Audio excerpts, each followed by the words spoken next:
Hey everyone, welcome to today's video, which is going to be kind of like a response type video. I don't know how to do it, more like a testing video. But it is for in response to stuff going on with the Arteza pencils. So I've seen some videos, I believe it was Friday, and they were saying how the pencils were the regular non-water soluble, the way wax-based pencils were activated with water. And so there's two different videos. I'll try to find them again and put them in the description so you can use them as reference.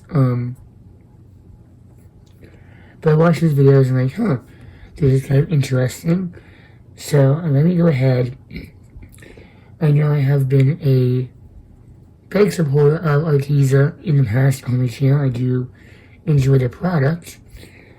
But if there is a problem, excuse me, if there is a problem, then it would be nice for me to address it and say, hey, I'm having this issue too. And that way, I can, if I find an issue, I will privatize my reviews until Arteza would address it and fix the issue. Because I want people to spend their money only for, shoddy pencils to arrive. Okay, so a few things before we get started to mention. One, my set of Artezas are from when they first came out with the 120 set. So these would be considered, I think, batch 1. They are a year or some years old, so I want to see if maybe the binders are starting to break down in them. But there is, I think, a reason, and thinking it over, I think I know the reason why this is all happening right now, but I'm going to say that for the end. So I'm going to say that too. I'm going to be testing this out on two different good types of paper to really give the pencils the benefit of the doubt. Johanna Bassford paper and colored paper. So the reason I did choose two, colored paper is a very smooth paper, and Johanna Bassford is a more toothy, smooth mix. So let's start with Johanna.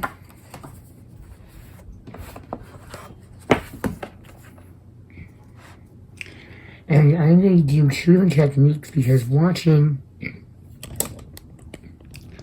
the two different videos, I noticed the way that they were swatching the videos or swatching the stuff. I'm going to replicate that as well as do it how I would say the majority of us might color.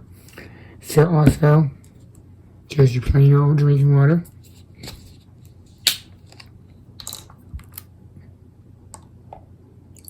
Nothing in there. So that way there's no, there's no oils, there's no, jam salt, there's nothing, no alcohol. And I'll be using a brush just like they did in their videos. So let's just start with the color that I think was used most in these tests, which is crimson red. So before I do it, let me go ahead, focus, there we go, and draw a line. So so this would be test 1. Test 1 is how I normally color. Test 2 is how I've seen them swatch it. So I'm going to do it as if I was really coloring. And I'm going to slowly build the colors up.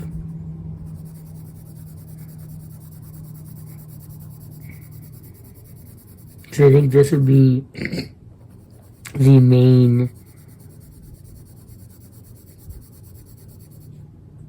way people would be coloring, if that makes sense, where they have a slow buildup of my wax until the paper is just burnished.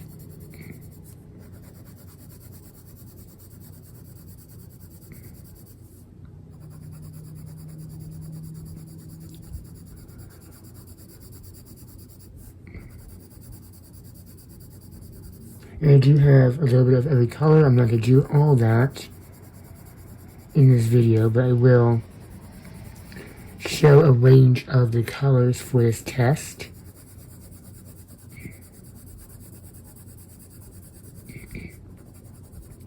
So I think that's good. That's normally how I would color.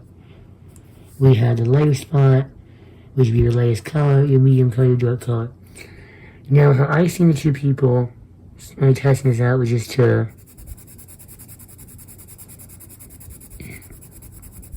kind of push and burn with full force. Also, I'm going to use my brush, so I think most people would brush this way. I didn't see if they brushed theirs away or not, so I'm going to leave that. I'm going to burnish it. I'm going to steam them. And then let's activate the water.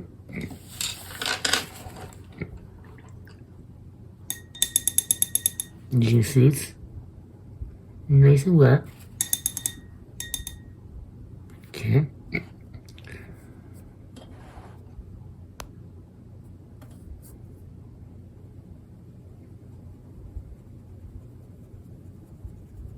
It's pinkish.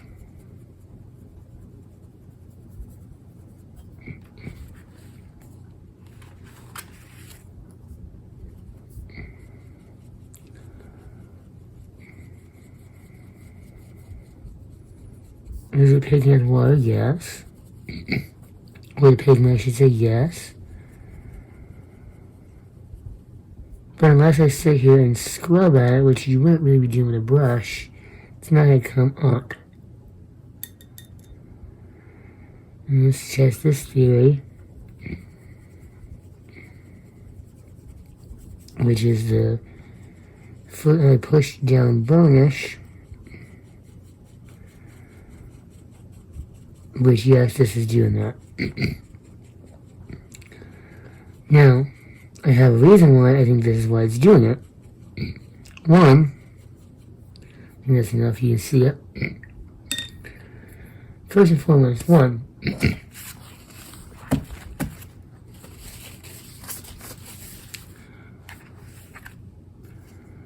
I swept away the excess. Down here I did not. Down here, up here, excuse me, I burnished this until the page was full.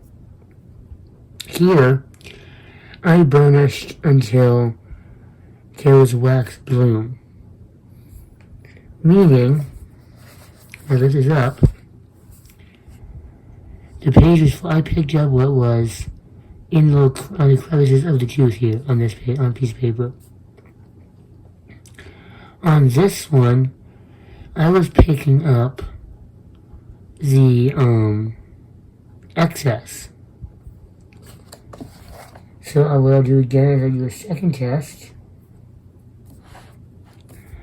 And I'll just fill in one spot.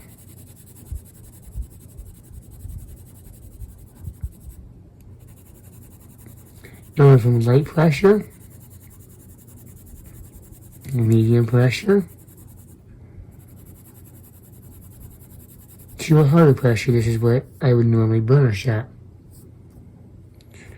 Pressing hard from the beginning.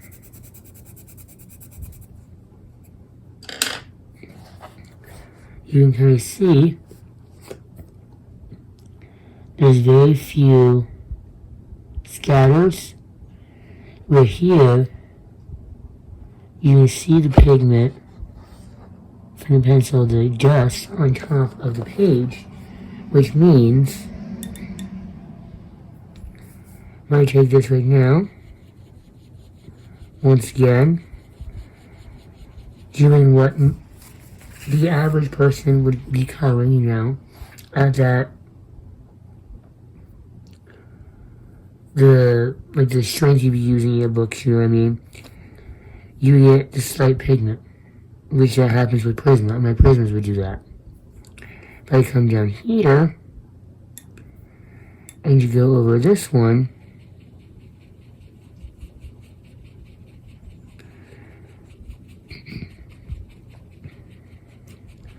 you see it's even not going as bad here. But it's only picking up and it's moving what's on top.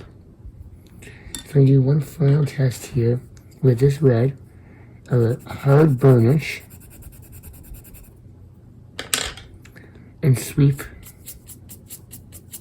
the dust away. Wet brush.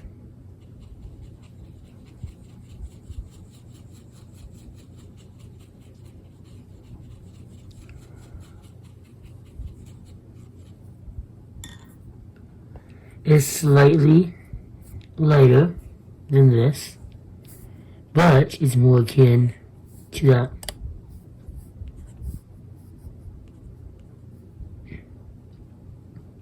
So I think that is what was happening in the videos. Yes, this should not happen. I'll come back and say that that should not be happening.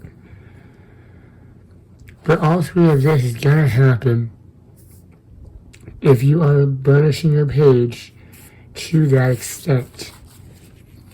If you're sitting here and taking, say it's black, and you want to black out a huge section, you're just sitting there and going like this and going like this and going like this, versus, say, an area going over and slowly building something up, there's how much more pigment from your pencil still on this page versus right here. So I think, in my honest opinion, this is right here what is happening. In the two videos I've seen, and it's not to discredit anyone, I just want to say right now, in the two videos I've seen by, I think her channel is Color My World,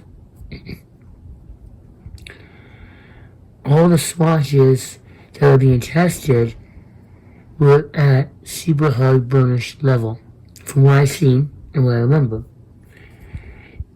That's going to get to this quality here, because there's so much pigment, it might just in my hand, that I did that, versus, you see how it moved? That's how much here, this smudge, is how much of a smudge this one did that I burnished over short layers, versus just this, which has the hard burnish from the start pressure. So I think that is what's going on right now in the terms of why these are bleeding. While I'm at it, let me go ahead and tackle the smooth paper and see how they react. This time we use my favorite color, which is Mykonos Blue. Once again,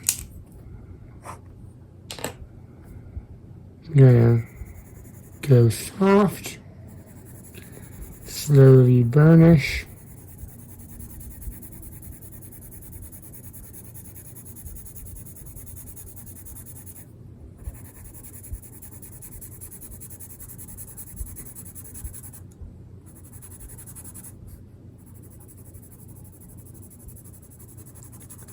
This is going to take as long because, excuse me, it's a smoother paper.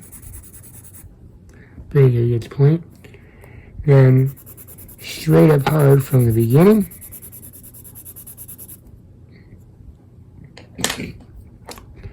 First one I'm going to sweep both wet.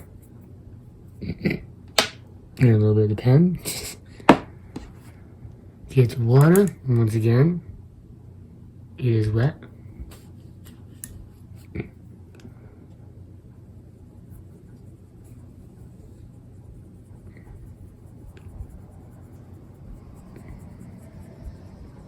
It is picking, excuse me, of removing the pigment.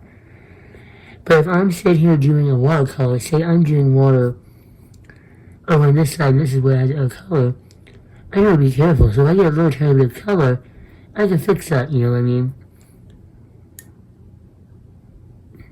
The hard pressure.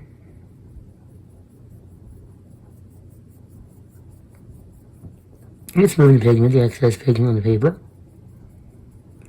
About the same as before, but if I sit here and scrub at it, of course it's going to start peeling up and coming off the page, you know, the color's going to start disappearing.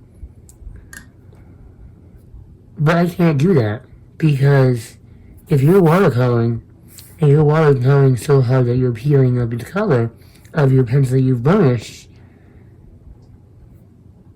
you're gonna, please excuse my frankness here, you're gonna want to take your watercolors off of your to use list until you learn a little more, because you don't scrub things with paintbrushes. Paintbrushes are to glide, you know, to kind of glide across. And if I were to just glide this purple, so this is my final burnished layer, right? So I'm done, and I'm adding watercolor to the surrounding area. If I were to just brush by this,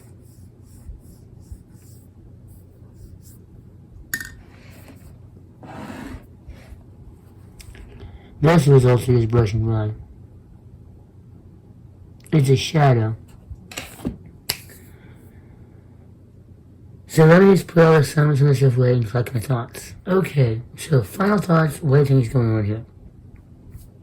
First things first, as you've seen, this is from the pencils when they were hot off the press. You know, I pretty much got the email from Arteza to review these pencils, I want to say the week as they were announced, you know? I have not bought a second set yet. I haven't got to that point yet where I need a second set, anything like that. So in batch 1, this is doing what I've seen in the videos. In my honest opinion, there's 2 reasons why it's doing this. One, and this is excluding my pencils here because this is batch 1. So this number 1 set fits more into my second reason. The pencils that the 2 appeal I'm talking about in the videos will be linked in the description bar below may have had a recent manufactured pencil set. Meaning that with COVID going on, there might not have been a whole bunch of quality checks. Just recently, even Color My World on her channel, excuse me right there, has did a video about the Deli pencils versus the, I forget the name of what they were.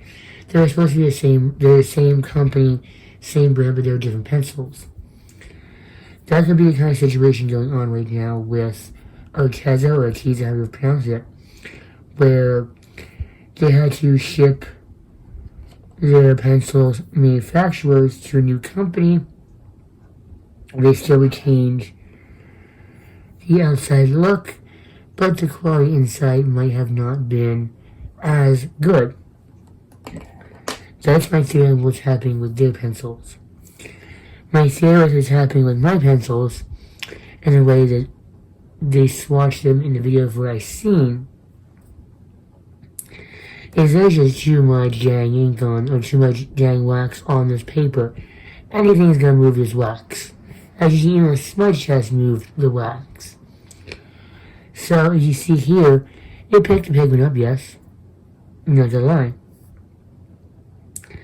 Did it move the pigment around a lot over here versus doing this? Yes.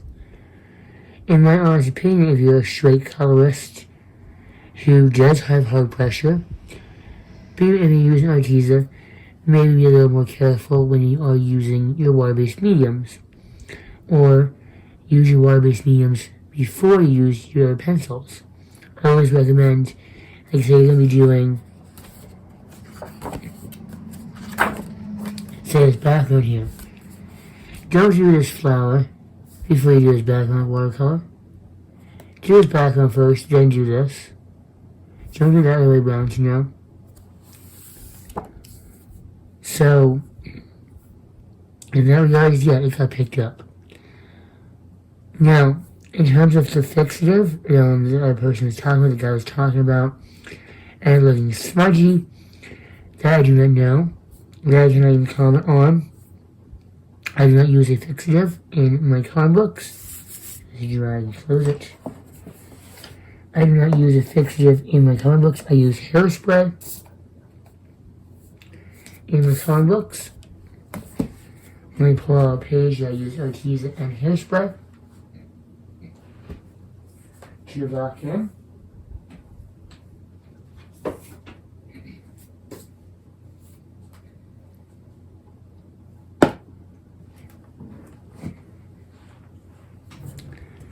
I use Arteza's on this page. I hairspray it to lock it in, which you use hairspray as a fixative.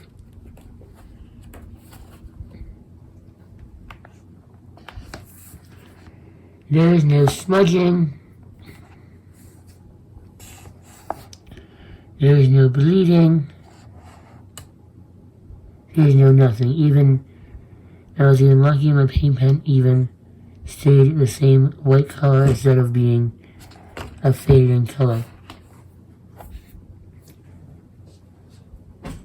So in terms of the fixative, I cannot speak on that because I do not use a fixative. I use hairspray, which in my opinion would make everything move more because there's alcohol in the hairspray. So I do not know. So going forward, I'm not going to take the reviews down because I've shown here that if you're going to be pushing that much pressure and leaving that much wax build up, you're going to get runny colors. You're going to get maybe some color shadowing for your normal coloring hand weight, you know what I mean? I would say be careful to, future parent customers, you're going to be picking up Arteza products. Keep this in mind. But also, if you're going to be using watercolors and you're mixing these mediums, it's always best to use your wets, in my opinion, before your dries. These, unless you push so much wax down on the paper, these are not water soluble and will not move. So I think that is what was going on in the videos, in my opinion, is that there was so much pressure and so much burnishing that, let me just re-show again. I just think that there was so much pressure and so much burnishing done here that of course the pigments get picked up. But if you go through and use your normal hand, use your 1, 2, 3 blend, it's not going to have as much of a problem to it, you know. This here would be easy fixable, even this would be fixable, you know what I mean. But unless you're going in there and coloring every single picture like this, I don't see where this huge issue would come from, in my opinion. So overall, I would say keep Arteza in mind. This is they might activate with water, even though they say they're not water soluble ones. You'll keep that in mind. But in my honest opinion, if you're going to be going in there with so much pressure and so much force that you have so much excess wax on your paper, water, tea, coffee, any kind of spillage, is even your saliva spitting out when you're talking, is going to make that pigment move. Just my opinion. So overall, I still use my Artezas. I still think my Artezas are good pencils. Just maybe watch your don't jam. Do a nice 1, 2, 3 blend on your page. But anyways, that's it for today. I hope you all enjoyed this video. I really just want to do this video mostly because, like I said, I have done a lot of Arteza videos on my channel, and if I just kind of like left this slide, like, well, you know, till I mention it, you know, it would seem like I'm just putting up good reviews for the fact that I got certain products, when I'm keeping myself 100% honest here. If these products would have failed today in this video, I would have privatized all of the reviews on my channel until Arteza did something. But anyways, that's it for today. I hope you all enjoyed this video. I'm going to go ahead and edit this video. It's getting late. Possibly get it up tonight or tomorrow, I do not know. But I hope you enjoyed it, and I hope that it was helpful.